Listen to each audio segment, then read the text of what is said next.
만약에 하나님께서 전권을 주시는 거예요. 그래서 야, 바꾸고 싶은 거 있으면 다 바꿔봐라. 한 2분에서 3분만 허락해 주신다면, 가끔 전 그런 상상을 한번 해보거든요. 여러분들도 한번 그런 질문을 한번 하나님께서 던지신다면, 목사님만 빼놓고 다 바꿔봐라 이렇게 하신다면 어떨까? 뭐 남편도 바꿔보고 아내도 바꿔보고 자녀들도 바꿔보고 뭐 내 살아왔던 모든 과정들을 한번 바꿔보면 어떨까라는 생각이 들 때가 있습니다. 왜냐하면 모든 사람은 살아가면서 이 변화에 대한 그런 갈망이 있는 것 같습니다. 제가 오늘 설교 제목을 변화를 위한 질문 이렇게 던졌어요. 왜냐하면 지금도 제 삶 속에서 늘 제 스스로 늘 생각하고 묵상하는 그런 생각이기 때문에 그렇습니다. 저는 순천에서 오랫동안 머물렀어요. 이마시 목사님 저희 처음 담임 목사님이시자 마지막 담임 목사님이시죠. 순천에 늘 머물렀습니다. 근데 제 마음속에 어떤 생각이 있었냐면 제 삶의 경계를 한번 넘어서 보고 싶었어요. 순천이라는 이 지역이 참 살기 좋지만 아담하고 작은 도시 아니겠습니까? 교회도 큰 교회든 작은 교회든 마음이 굉장히 다 좀 좁은 것 같아요. 하나님께서 만드신 이 창조의 세계는 너무나도 광대하고 너무나도 넓은 것인데 우리들의 생각과 마음은 어쩌면 좋은지 모르겠어요. 신앙생활을 하면 할수록 점점 시야가 좁아진다는 그런 생각을 하게 되었습니다. 그래서 저도 하나님께 그런 질문을 던졌어요. 하나님, 저의 삶을 좀 건드려 주십시오. 좀 변화를 좀 일으켜 주십시오. 좀 다양하고 좀 넓은 경험이 저에게 좀 필요합니다. 하늘을 우러러보면서 비행기가 딱 지나가는 그런 광경을 보면은요, 그런 기도가 나오는 거예요. 하나님, 저를 좀 비행기를 좀 태워주세요. 그래서 이곳이 아닌 저곳으로 한번 저의 삶을 옮겨주시면 어떨까요? 근데 하나님은 저의 기도를 정말 즉각 응답해 주신 것 같아요. 한인교회 요즘에 뉴스가 있습니다. 저부터 시작해서 제가 지금 담임으로 했던 그 목사님은 코스타리카로 갔고요. 코스타리카 목사님이 지금 아르헨티나로 가셨어요. 연쇄 이동이 되었습니다. 잘 알지 못해요. 하지만 서로 이렇게 연락을 나누면서 어떤 이야기가 시작되었냐면 하나님께서 우리의 그 목회와 우리의 삶 속에 좀 변화를 일으키실 것 같다라는 생각을 서로 나누게 되었습니다. 그래서 한 분이 이제 옮기게 되었을 때 연쇄적으로 이제 이동이 일어났어요. 인도네시아 가나안 교회에서 청빙 연락이 왔을 때 저는 너무 놀랍죠. 왜냐하면 전혀 준비함이 없었어요. 하지만 좀 전에 제가 말씀드렸듯이 변화에 대한 그런 갈망이 있었습니다. 하나님, 저의 삶을 좀 흔들어 주십시오. 좀 넓은 세상으로 좀 가고 싶습니다. 그래서 주저함이 없었습니다. 예, 가겠습니다. 가방을 바로 쌌어요. 저희 아이들이 아직 어리거든요. 굉장히 놀랍고 저희 집사람도 굉장히 반응이 굉장히 황당했습니다. 제가 먼저 주저함 없이 인도네시아로 자카르타로 그냥 떠났어요. 이침식 예배가 있기 때문에 바로 갔습니다. 근데 인도네시아 공항에 자카르타 공항에 내리자마자 후회했죠. 너무나도 심각하게 무서운 풍경들이 막 있는 거예요. 얼굴 다 시커멓죠. 막 열기가 막 뿜어져 나와죠. 너무 생소하죠. 준비함이 없었죠. 자카르타는 세계적인 교통 지옥입니다. 뭐 이렇게 약속 시간을 지킬 수가 없을 만큼 굉장히 교통이 어렵습니다. 그래서 저를 데리러 온 그 교인들이 1시간을 늦게 오는 거예요. 자카르타 그 공항에서 혼자 이렇게 가방을 딱 잡고 이렇게 앉아 있는데 너무나도 생소하고 무섭고 그 변화에 대해서 막상 그 변화가 딱 주어지니까 너무 두려운 거죠. 그래서 다시 티켓을 끊고 한국으로 돌아갈까 그런 생각도 막 했는데, 그래서 이제 저의 목회가 인도네시아에서 이제 시작되었습니다. 가나안 교회는 자카르타에서 차로 한 1시간 정도 거리에 있습니다만 보통 차를 타면 두세 시간 정도 걸려요. 한국 사람들이 굉장히 많이 사는 곳입니다.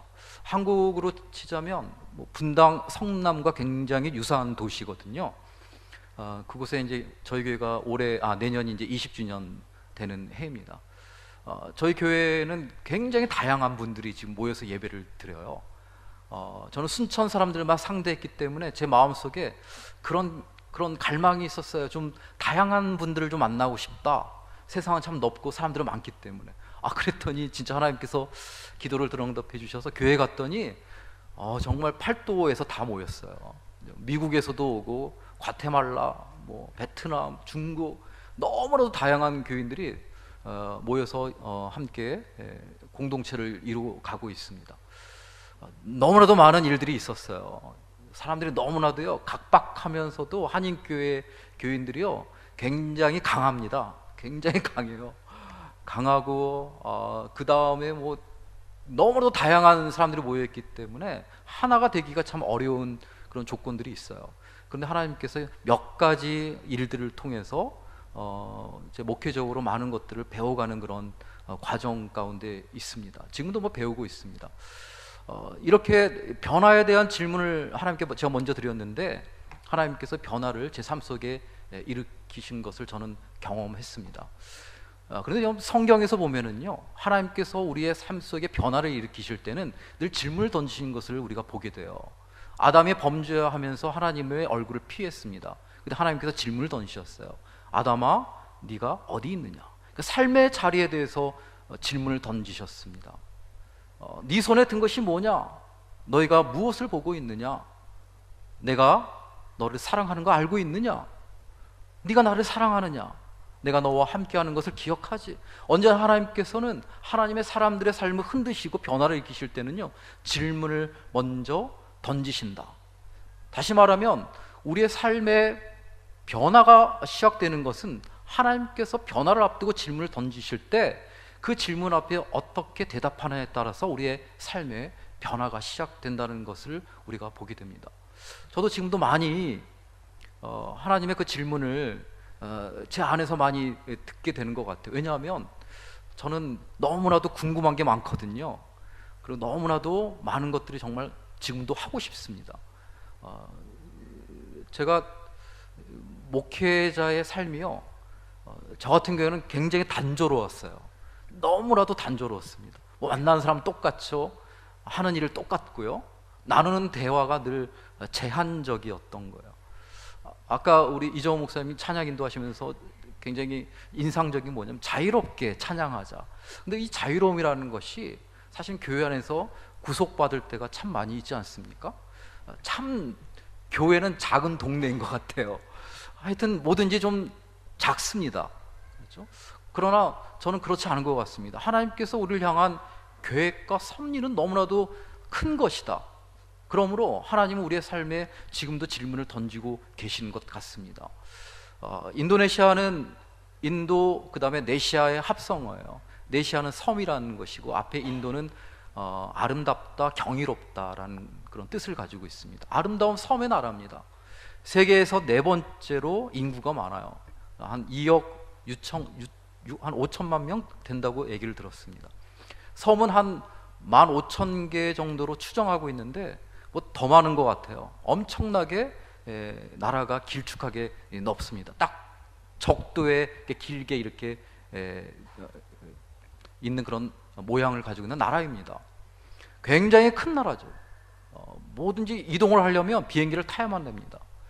제가 인도네시아에서 2년밖에 안 됐지만 목회하면서 정말 세상은 넓구나. 사람은 정말 많고 우리가 한 번밖에 없는 인생, 연습도 반복된 우리 인생 가운데 하나님께서 정말 우리를 통해서 하고 싶은 일들이 많다라는 것을 경험하게 되었죠. 저는 이마시 목사님 밑에서 이렇게 목회를 배우면서 늘 부러웠던 것이 있어요. 그게 뭐냐면 이마시 목사님은 후배 목사님들 굉장히 잘 섬기시거든요. 밥을 굉장히 많이 사주십니다. 저는 그게 너무나 부러웠어요. 근데 막상 부목사 옷을 벗고 이제 담임 목사로 나갔지만 생활이 더 어려운 거예요. 더 어려운 거예요. 그런데 늘 부담이 있었습니다. 좀 대접하고 싶은 그런 마음이 있어요. 그런데 지금은 어떻게 되냐면요, 저희 교회가 그렇게 크지 않은 교회지만 20주년 된 교회이기 때문에 저희 동네에서 제가 지역 유지입니다. 제 모든 한인들이 고통과 어려움과 뭐 이런 것들이 저를 다 찾아오죠. 그러면 저는 그분들을 이제 대접하게 되고요. 인도네시아에는 한 200여 명의 선교사들이 나와 있습니다. 세계에서 이슬람 사람들이 제일 많은 나라가 바로 인도네시아예요. 그만큼 선교적으로 굉장히 중요한 그런 역할을 하고 있는 곳이죠. 근데 저의 사역은 뭐냐면 밥을 많이 삽니다. 교인들이 그렇게 허락을 해주셨어요. 그래서 저는 마음껏 돈을 씁니다. 선교사님들이 저희 교회에 오시면 식사를 늘 대접하고 100불, 200불 이렇게 봉투에 넣어서 이렇게 저는 전달하는 역할을 하죠. 우리 교회 전통입니다. 선교사님들이 우리 가나안교를 정말 한 번 정도 방문하고 싶어 하셔요. 오면은 대접을 잘하는 교회. 교인들이 그렇게 그 마음으로 선교사님들을 이렇게 돕고 있습니다. 그러니까 저는 마음이 너무 좋은 거죠, 여러분. 얻어먹는 것보다 밥 사는 게 훨씬 더 즐겁습니다. 그렇죠? 아닌가요?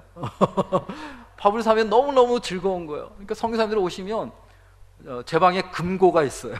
금고를 이렇게 돌립니다. 막 돌려가지고 거기서 돈을 꺼내서 교인들이 이렇게 허락을 해주셨어요. 목사님을 믿습니다. 이 돈으로 선교사님들을 마음껏 대접해 주십시오. 저희 교회 교인들이 좀 사이즈가 큽니다. 그래서 저는 그분들을 이렇게 섬기게 되죠. 그러면 마음속에 너무 뿌듯한 거예요. 왜냐하면 눈물과 사연이 다 있는 선교사님들이에요. 어려움이 많은 분들입니다. 그분들이요, 뭐 제가 뭐 비싼 거 사드리겠어요. 그냥 정성껏 대접하면 거기에 너무 감동과 위로를 받고 힘을 얻게 되는 것이죠. 하나님께서 저희 삶 속에 이렇게 변화를 일으켜 주셨습니다. 그리고 저희 교회가 여러분 보르네오 섬이라고 아시는지 모르겠어요. 보르네오 가구로 유명하죠. 깔리만탄에 한 200년 역사의 아주 좋은 신학교가 있습니다. 저희 교회와 장신대와 그리고 네덜란드 교회가 연합해서 돕고 있는 그런 신학교가 있죠. 근데 그 신학교 학생들을 저희가 후원을 하고 섬기고 있어요. 그래서 비행기를 타고 제가 그 학교를 가게 되면 제가 착각에 빠집니다. 아이돌 스타 같아요. 학생들이 막 서로 막 사진 찍자. 아무도 순천에서는 저를 반겨주는 사람이 없었는데 제가 와도 뭐 전혀 신경을 쓰지 않는데 이 신학교에 가게 되면 한 400명의 학생들이 저를 너무나도 기쁘게 환영해주고 맞아주는 것이죠. 수시로 갑니다. 그래서 그분들을 돕고 거기에는 교계 지도자들, 그 교단 총회장, 여러분 노회장이 아닙니다. 총회장과 함께 서로 이야기를 나누고 또 장신대에서 교수님들이 오시면 세미나도 열고 저의 삶의 지평이 확장되었다는 것을 저는 경험하게 되는데 저는 전혀 예상하지 않았습니다. 지금도 생각하게 되는 것은 뭐냐면 하나님은요 우리의 삶을 변화를 시키기를 원하세요. 우리는 그렇지만 진보하지 않습니다. 그냥 우리의 안목과 시각을 가지고 우리의 삶을 평가하고 그렇게 진단하죠. 교회도 마찬가지입니다. 교회는 수많은 이야기들로 가득 차 있습니다. 슬픈 이야기, 기쁜 이야기, 감격스러운 이야기, 때로는 고통스러운 이야기들이 교회 안에 늘 있어요. 그러나 하나님은 그 교회를 세워가시면서 하나님의 나라를 확장시키기를 원하신다는 것이죠. 하나님의 생각은 확장이에요. 넓혀가는 것입니다. 근데 우리는 늘 좁게 생각하고 그렇게 정리하려고 하는 것이죠. 오늘 바디메오도 마찬가지입니다. 저는 이 바디메오의 이 이야기를 보면서 바디메오만큼 변화에 대해서 갈망하는 사람이 또 있을까라는 생각을 하게 돼요. 성경은 이 사람을 어떻게 설명하고 있습니까? 거지다 이렇게 얘기해요. 도움을 받지 않으면 살 수 없는 인생이라는 것이죠. 누구의 도움 없이는 살아갈 수 없다는 것입니다. 게다가 이 사람은 시각장애인이다. 현실을 보지 못하고 미래를 볼 수 없는 사람입니다. 결핍에 시달리고 있는 사람입니다. 아마 이 사람은요 그 마음속에 변화에 대한 갈망이 그 누구보다 강렬했을 거예요. 자기의 삶을 정말 변화시키고 싶은 그런 마음이 간절했을 것입니다. 그래서 오늘 성경 말씀 가운데 이 바디메오의 그런 모습을 통해서 정말 변화를 일으키기 원하시는 그 하나님의 그 질문에 대해서 우리 함께 잠시 좀 생각해 봤으면 좋겠습니다. 제가 얼마 전에 책을 한 권 읽었어요. 미국에서 가장 혁신적인 교회가 있습니다. 그 교회가 라이프 교회라는 곳이죠. 한 주택의 차고에서 개척된 교회입니다. 그런데 미국에서 가장 혁신적이고 변화를 선도해가는 교회로 알려져 있어요. 근데 이 교회 그로셀 목사님이요, 책을 쓰면서 이렇게 얘기를 했습니다. 하나님은 우리의 삶의 변화를 일으키시기 원하신다. 그런데 그냥 변화를 일으키시는 것이 아니라 4가지 정도의 질문을 우리 가운데 던지시면서 그 질문에 어떻게 대답하느냐에 따라서 우리의 삶이 변화되어질 수 있다, 이렇게 얘기했습니다. 그래서 제가 한번 적용을 해봤죠. 그래서 목사님이 이렇게 얘기했습니다. 하나님께서 우리의 삶의 변화를 시키실 때 첫 번째 던지는 질문이 무엇인가? 그건 뭐냐? 너희의 지금 가장 중요한 나를 향한 간구와 소원이 뭐냐? 이걸 질문을 던지신다는 거예요. 여러분, 지금은요 굉장히 혼란의 시대입니다. 언제가 슬플 때고 언제가 웃을 때인지를 분별하지 못해요. 품어야 할 때를 모릅니다. 뺏겨야 할 때를 몰라요. 사랑할 때와 미워할 때를 굉장히 혼란스러워하는 혼란의 시대입니다. 그러기에 우리는 하나님께 나아가면서 하나님께 기도할 때 너무나도 다양한 것을 지금 기도하고 있어요. 그렇죠? 하루 종일 여러분 기도하십니까? 모아서 기도하시잖아요. 근데 기도하실 때 굉장히 많은 세팅이 있어요. 이런 거 들어주시고 이거. 그런데 하나님께서는 우리에게 질문을 던져요. 네가 지금 바라는 가장 핵심적인 기도가 무엇이냐? 이렇게 질문을 던진다는 것이죠. 바디메오와 예수님이 지금 맞닥뜨리게 됩니다. 예수님께서 물으셨잖아요. 내가 지금 무엇을 하기를 원하느냐? 다시 말하면 내가 어떤 변화를 일으키기 원하느냐? 이게 질문을 던졌어요. 그러니까 바디메오가 그 질문을 받고 뭐라고 얘기했습니까? 거지에다가 장님이 있기 때문에 구구절절 나올 수 있어요. 이것도 해주시고 저것도 해주시고 너무 어렵습니다, 막 얘기할 수 있어요. 그런데 바디메오가 뭐라고 얘기했습니까? 주여, 내가 보기를 원합니다. 다시 얘기하면 나는 주님만이 필요하다는 것이죠. 주님과의 관계를 얘기하고 있어요. 저희 교회 계단 위에 딱 올라가면은요, 크지막하게 제가 붙여놓은 것이 있습니다. 하나님만 있으면 저희는 참 좋습니다. 하나님만이 있으면. 여러분, 우리가 하나님과의 관계 속에서 늘 잊지 말아야 할 내 속에서의 그런 고백이 있어야 돼요. 내가 정말 하나님 한 분으로 만족할 수 있는가입니다. 하나님 한 분만 있으면 예배할 수 있고, 하나님 한 분만 있으면 그것으로 내가 기뻐할 수 있습니다. 바디메오의 그 변화에 대한 그 질문은요, 내가 주님만 있으면 됩니다, 이 고백이었습니다. 두 번째 질문이 뭐냐면, 하나님과 나와의 관계 속에서 아직도 부족한 한 가지가 무엇인가? 이 질문을 던질 때 대답해야 된다, 이렇게 이 목사님이 얘기하고 있어요. 하나님과 나와의 관계 속에서 아직도 부족한 한 가지가 무엇인가? 오늘 성경의 말씀에 보면은 47절 말씀에 보면은요, 수많은 사람들이 지금 예수님이 오신다는 얘기를 듣고 모였어요. 근데 47절 보래 우리가 굉장히 중요한 대목을 발견할 수가 있습니다. 많은 사람들이 예수님의 오심을 보고 예수님을 뭐라고 부르고 있냐면 나사렛 예수, 이렇게 얘기하고 있어요. 그런데 바디메오는 그렇게 고백하지 않습니다. 다윗의 자손 예수요, 이렇게 얘기하고. 여러분, 나사렛 예수와 다윗의 자손 예수는요, 고백 자체가 다른 고백입니다. 그렇죠? 나사렛 동네 한 예수라는 것이에요. 사람들이 상식적으로 볼 때는 예수는 누구인가? 나사렛 동네 한 우리가 똑같은 인간의 모습이라는 거, 선생이요, 우리보다 조금 더 탁월한 분이다, 이런 생각을 갖고 예수님을 대하고 있어요. 그런데 앞을 보지 못하고 정말 자기의 삶을 스스로 살아가지 못하는 바디메오는 다윗의 자손 예수예요. 여러분, 다윗의 자손은 뭘 의미합니까? 하나님의 구원의 계복 가운데 있는 예수 그리스도, 메시아라는 것을 고백하고 있다는 것이죠. 당신은 나의 제사장이요 선지자요 나의 구주임을 나는 고백합니다. 굉장히 중요한 고백을 던지고 있습니다. 여러분, 마가복음의 그 10장 우리가 읽지 않은 앞부분에 보면 한 청년이 예수님을 찾아오게 되죠. 예수님께 이렇게 질문을 던지잖아요. 어떻게 해야 영생을 얻을 수 있습니까? 다른 성경에 보면은요, 이 사람은 부자에다가 이 사람은 너무나도 많은 배경을 가지고 있는 사람이다. 산에 들린 공회원이다. 오늘날로 얘기하면 국회의원 아니겠습니까? 너무나도 많은 것을 가지고 있는 사람이었어요. 근데 예수님께서 뭐라고 대답을 하셨죠? 네가 가지고 있는 재산을 다 팔아라. 그리고 가난한 사람들에게 다 나눠준 다음에 결단하고 나에게 다시 찾아오라 했을 때 이 사람이 어떻게 했습니까? 예수님 앞에서 흔적도 없이 사라졌어요.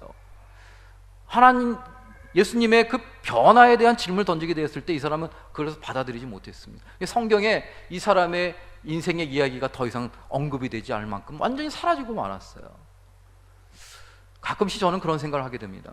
우리가 신앙생활을 하면서 맹목적인 신앙이 아니라 정말 내 삶 속에서 주님을 나의 인생의 주인으로 내가 믿고 의지하고 그렇게 살아가고 있는가? 우리 신앙생활 가운데, 우리 예배 가운데, 우리 모임 가운데 하나님을 내 인생의 정말 구주, 내 인생을 참으로 지금도 섭리하시고 책임지시는 주인으로 내가 고백하며 살아가고 있는가?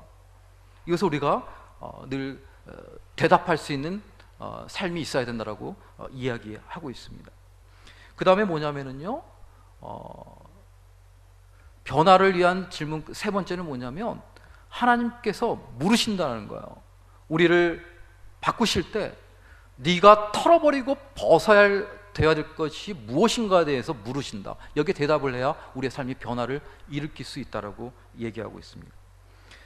50절 말씀에 보면 예수님께서 바디메오를 부르셨어요. 그러자 행동이 나옵니다. 맹인이 겉옷을 내버렸다 이렇게 나와요. 그 다음에 뛰어 일어나 예수께 나왔다 그랬습니다. 두 가지를 버렸어요. 첫 번째는 뭡니까? 겉옷이었습니다. 여러분, 이스라엘 사람들은 겉옷이 굉장히 중요하잖아요. 그렇죠? 제가 살고 있는 인도네시아도 적도에 걸쳐 있어서 일교차가 굉장히 심한 편입니다. 인도네시아 사람들이요, 추위에 굉장히 약해요. 한 25도만 내려와도 이 사람들은 난리가 납니다. 너무 이상한 거예요. 왜냐하면 아침 저녁에는 이 사람들이요, 마스크에다가 파카를 입고 다녀요. 인도네시아도 여러분 겨울옷을 판매합니다. 추위에 굉장히 약해요. 그러니까 이스라엘 사람도 마찬가지입니다. 일교차가 너무 심하기 때문에 겉옷은 이불의 역할을 하게 되죠. 주거지에 들어가면 겉옷은요, 자기를 보호할 수 있는 굉장히 중요한 수단이 됩니다. 근데 그 겉옷을 버렸어요. 그 다음에 자리를 박차고 일어났다 이렇게 나오지 않습니까? 여러분, 이 바디메오의 직업이 뭡니까? 구걸하는 사람 아니겠어요? 거지도 여러분 자리가 무척 중요합니다. 아마 단골 손님들이 있었을 거예요. 고객들이 있었을 거예요. 그 자리를 포기하고 일어났다 이렇게 얘기하고 있습니다. 저는 하나님께서 우리의 인생의 변화를 일으키실 때는 물어보실 때 굉장히 중요한 게 있는 것 같습니다. 네가 지금 털어버려야 할, 벗어야 할 겉옷과 자리가 무엇이냐? 이거 늘 물어보시는 것 같습니다. 여러분, 그냥 변화가 주어지진 않습니다. 하나님께서는요, 우리의 심령을 너무나도 잘 알고 계셔요. 내가 가장 아끼고 있는 그 모습이 있어요. 내가 정말 이것은 포기할 수 없는 그런 것들이 있습니다. 근데 그것을 네가 떨쳐버릴 수 있느냐, 벗어버릴 수 있느냐 이렇게 질문하실 때 사람들은 다 고개를 떨구죠. 여러분, 교회에서도 그렇지 않은가요? 결정적인 순간에 자기 것을 내려놓지 못할 때 얼마나 많이 있습니까? 그렇죠? 결정적일 때 정말 교회 공동체를 향해서 하나님께서 질문을 다 던질 때가 있어요. 야, 너희가 나를 참되게 예배하고 정말 나의 이름을 높여주기 원하는데 너희들이 정말 한꺼번에 일시에 털어버리고 벗어야 할 것이 있다라고 말씀하실 때가 분명히 있다라는 것이죠. 바디메오가 겉옷과 자리를 박차고 일어섰습니다. 여러분들의 인생 가운데서도 하나님과의 관계 가운데 정말 내가 떨쳐버리고 벗어야 할 겉옷과 내 삶의 자리가 어떤 것이 있을까? 여러분, 이 깊은 고민과 묵상이 필요하죠. 하나님과의 관계에서는 이거 굉장히 중요한 것 같습니다. 다윗이 시편에서 이렇게 고백하잖아요. 내 인생에 단 한 가지 소원이 있다. 내가 바라는 것이 있다. 그것이 무엇이냐? 내가 여호와의 집에 늘 머물기를 원한다. 내가 아름다운 하나님의 성전 안에서 늘 머무는 것, 그 단 한 가지가 내 인생의 소원이다. 이렇게 얘기했어요. 다윗은요, 파란만장한 인생을 살았잖아요. 그의 인생처럼 굴곡이 심한 인생을 살았던 사람이 없었던 것 같아요. 버림을 받은 사람이었습니다. 자기를 지켜주고 늘 함께 있어줄 것 같던 사람들이 다 떠나버렸던 인생의 비애를 경험했던 사람입니다. 왕의 자리에 등극했을 때 가정이 무너지고 자식들이 자기의 아버지로서의 그 심장에 칼을 꽂았을 때 그 비통함을 느꼈던 사람 아니겠습니까? 그가 얘기하잖아. 내 인생에 단 한 가지 소원이 있다면 내가 하나님 안에서 늘 머무는 것이다. 성전 안에 있는 것이다. 그러면서 그가 뭐라고 얘기했습니까? 여호와는 나의 목자시니 내게 부족함이 없으리로다. 정말 하나님으로 인해서 내가 감사하고 평안하고 정말 아름다운 삶을 살기 위해서는요, 정말 내가 하나님과의 관계 속에서 마땅히 털어버리고 벗어내야 할 그 무엇이 있다라는 것을 우리가 고백하지 않고 결단하지 않으면 하나님께 우리의 삶에 손을 대지 않습니다. 마지막으로 오늘 내가 바라보는 그 시선이 정말 주님께 있는가? 그렇죠? 여러분, 제가 이 드림교회 오니까 너무 아름다운 거예요. 막 이곳 저곳을 다 살펴봤습니다. 왔다 갔다 하면서 너무 부러운 거예요. 왜냐하면 저희 교회도 20주년을 맞이해서 지금 리모델링을 한참 지금 시작하기 했거든요. 너무 아름다운 거. 이거 그냥 그대로 옮겨갔으면 좋겠다. 그냥 다 갖고 갔으면 좋겠다. 너무나도 아름답고 화려합니다. 그러나 이번 교회에 딱 나오면 우리의 심령의 시선이 어디에 맞춰져야 됩니까? 주님이에요. 하나님의 얼굴을 구해야만 되는 것이죠. 상황과 조건을 보는 것이 아닙니다. 세상은 너무나도 많은 것들로 지금 가득 차 있고 우리 안에도 많은 일들이 일어납니다. 그런데 정말 하나님께 내가 내 삶의 시선이 향해 있는가? 거기에 우리의 초점이 맞춰져 있어야 되는 것이죠. 주님의 얼굴을 구하라는 것입니다.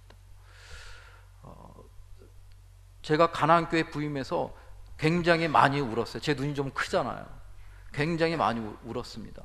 제가 부임하자마자 인도네시아에서는 병원에 여러분 장례식장이 없어요. 그런데 저희 교회 때문에 그 실로암 병원이라고 있거든요. 거기에 장례식장이 세워졌습니다. 장례 예배를 드려야 되기 때문에 어떤 청년이 잠깐 출장을 나왔어요. 인도네시아로 출장을 나왔는데 오토바이에 치였어요. 뇌사에 빠졌습니다. 한국에서 부모님이 오셔야 되는데 얼굴이 막 퉁퉁 붓고 너무 힘들어하는 것이죠. 제가 부임하자마자 중환자실에 가서 안아주고 고통스럽지만 우리 하늘나라를 바라보자. 부모님 오실 때까지 좀 참자.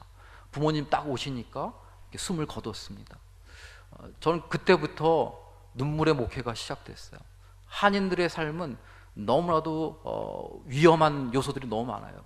인도네시아 여러분 가끔 뉴스를 보시면 막 테러도 나오고 그렇죠. 막 테러도 나오고요. 저희 교회가 인도네시아는요 주택과 룩고로 이렇게 나눠져 있습니다. 주택 단지가 있고 룩고는 상가 지역입니다. 상가 지역 안에 교회가 들어가 있어요. 가장 중심에 저희 교회가 딱 차지하고 있습니다. 저희 교회의 자랑을 하자면 자랑할 게 별로 없습니다만 이슬람 국가에서 교회를 세워서 교회 건물을 가지고 있는 몇 개 안 되는 인도네시아 한인교회입니다. 별로 놀라시지 않은데 가보시면 조금 놀라실 거예요. 왜냐하면 여기서는 교회를 세우는 일들이 그렇게 어렵지 않지만 인도네시아에서 세계 최대의 이슬람 국가에서 여러분 교회를 세운다는 굉장히 어렵고 위험한 일입니다. 거의 중심에 우리 한인교회가 있고요. 이 룩고 한국말로 번역하면 상가 지역에 22개의 현지인 교회가 들어와 있습니다. 그런데 인도네시아 이슬람이 한 80%가 되고요. 개신교가 한 10%가 조금 못 됩니다. 근데 급성장하고 있어요. 인도네시아의 그 교회들이 엄청나게 지금 속도가 빠르게 지금 부흥하고 있습니다. 근데 우리 교회 안에 한 교회 한 인도네시아 교회 교인들이 몇 명이냐면 한 2,000명 정도 돼요. 그 룩고의 크기가 얼마나 하냐면요 한 이만한 정도밖에 되지 않는데 교인들이 한 2,000명 됩니다. 빠글빠글해요. 그러니까 주일날에 아침부터 저녁까 계속 예배를 드리는 겁니다. 저희 교회 옆에 또 교회 하나가 또 생겼어요. 23개가 됐습니다. 하도 시끄러워가지고 제가 찾아갔어요. 우리 예배가 오전 10시니까 그때는 좀 서로 타협해서 좀 예배를 좀 시간을 좀 바꿔달라고 했더니 우리 드림교회 본당에 3분의 1밖에 안 되는데 그 안에 사람이 빠글빠글 모이는 거예요. 수백 명이 그냥 어떻게 그 안에 그 조그만 박스 안에 그냥 들어가서 예배를 드리는지 엄청나게 많은 사람들이 막 있는 것이죠. 굉장히 많습니다. 그들이 얼마나 하나님을 갈망하는지 모릅니다. 최근에 한 현진 교회 예배를 드리고 있는데 오토바이를 탄 IS 대원이요, 폭탄을 예배실 안에다 탁 던져놓고 도망갔어요. 그래서 한 아이가 불에 타서 그냥 죽었습니다. 근데 그 일을 통해서 또 교회가 또 일어나는 거예요. 사랑하자. 이슬람은 우리에게 폭탄을 던지고 우리를 죽음으로 위협하지만 우리는 그들을 사랑으로 감싸주고 용서하자. 그 일을 통해서 또 막 교회들이 또 부흥되기 막 시작합니다. 제가 인도네시아 현지인 예배 몇 번 초대를 받아서 예배를 드렸어요. 같이 드렸습니다. 저는 굉장히 감동을 받았고 도전을 받았습니다. 얼마나 열정적으로 예배를 드리는지요. 전 예배하다가 정말 도시락을 다음에는 싸와야 되겠다. 왜냐하면 예배를요 4시간 5시간을 예배를 드립니다. 한번 드려보세요. 4시간 5시간을 얼마나 집중적으로 예배를 드리는지 몰라요. 그러니까 하나님께서 강력하게 역사하시는 것이죠. 예배가 생명이거든요. 예배가 얼마나 뜨겁고 예배가 얼마나 감격스러운지 모릅니다. 그래서 제가 그때 많은 도전을 받았습니다. 우리가 예배를 드릴 때 정말 하나님께 집중하고 있는가, 하나님께 정말 구하고 있는가. 사랑하는 성도 여러분, 이런 변화가 필요하지 않습니까? 우리의 인생은 늘 변화가 필요합니다. 내 인생은 지금은 정리할 때라고, 그렇지 않습니다. 하나님은 우리의 삶은 늘 신선하기를, 섭리하기를 원하세요. 준비를 받기를 원하세요. 너희가 좀 준비하라는 거. 하나님은요 살아계십니다. 하나님은 지금도 역사하십니다. 그래서 우리의 삶을 자꾸만 깨우기를 원하세요. 하나님, 내가 가지고 있는 환경은 작은데요, 우리의 역할은 너무 작습니다. 우리의 교회 현실은 작습니다. 그게 아니에요. 하나님은 우리를 통해서 일하시는 분이십니다. 그래서 우리를 통해서 늘 물으세요. 야, 너 준비됐냐? 나는 너희를 통해서 일하고 싶다라는 거. 하나님의 나라를 이루어가기를 원한다는 것이죠. 하나님의 살아계심을 우리를 통해서 나타나기를 원하신다는 것입니다. 그래서 우리를 향해서 늘 질문을 던지시다는 거예요. 어떤 질문입니까? 야, 네가 정말 나에게 바란 한 가지 핵심적인 질문이 뭐냐? 진짜 하나님의 살아계심을, 너의 현존을, 하나님의 현존을 믿고 너희가 정말 하나님을 향해서 기도하는 너의 삶을 완전하게 바뀌게 할 수 있는 그런 핵심적인 기도와 간구가 뭐냐? 그냥 이것도 아니고 저것도 아니고 그것이 아니라 정말 간절하게 기도하는 그 기도의 제목이 뭐냐 물으신다는 것이죠. 하나님과 나와의 관계 속에서 너의 부족함이 무엇이냐? 그것을 한번 대답해봐라 물으신다는 거야. 너와 나와의 관계 속에서 너희가 지금 붙잡고 있는 것, 그것이 있는데 그것을 정말 털어버릴 수 있느냐? 버릴 수 있느냐? 하나님께 물으신다는 것입니다. 그리고 너희가 정말 나를 바라보고 있느냐? 환경과 너의 모습 속에 묶여있지 않고 하나님을 지금 바라보고 있느냐? 이 질문을 우리에게 끊임없이 던지고 계십니다. 저는 변하고 싶습니다. 정말 변하고 싶습니다. 여러분들도 변화되기를 원합니다. 아름답게 변화되십시오. 그래서 제가 또 언제 여러분들을 만나 뵐 수 있겠습니까만, 또 어떻게 만났을지 모르겠습니다만, 하나님께서 우리의 삶을 이렇게 변화시켰다라는 그 기쁨과 희망으로 서로 만날 수 있기를 주님의 이름으로 축복합니다.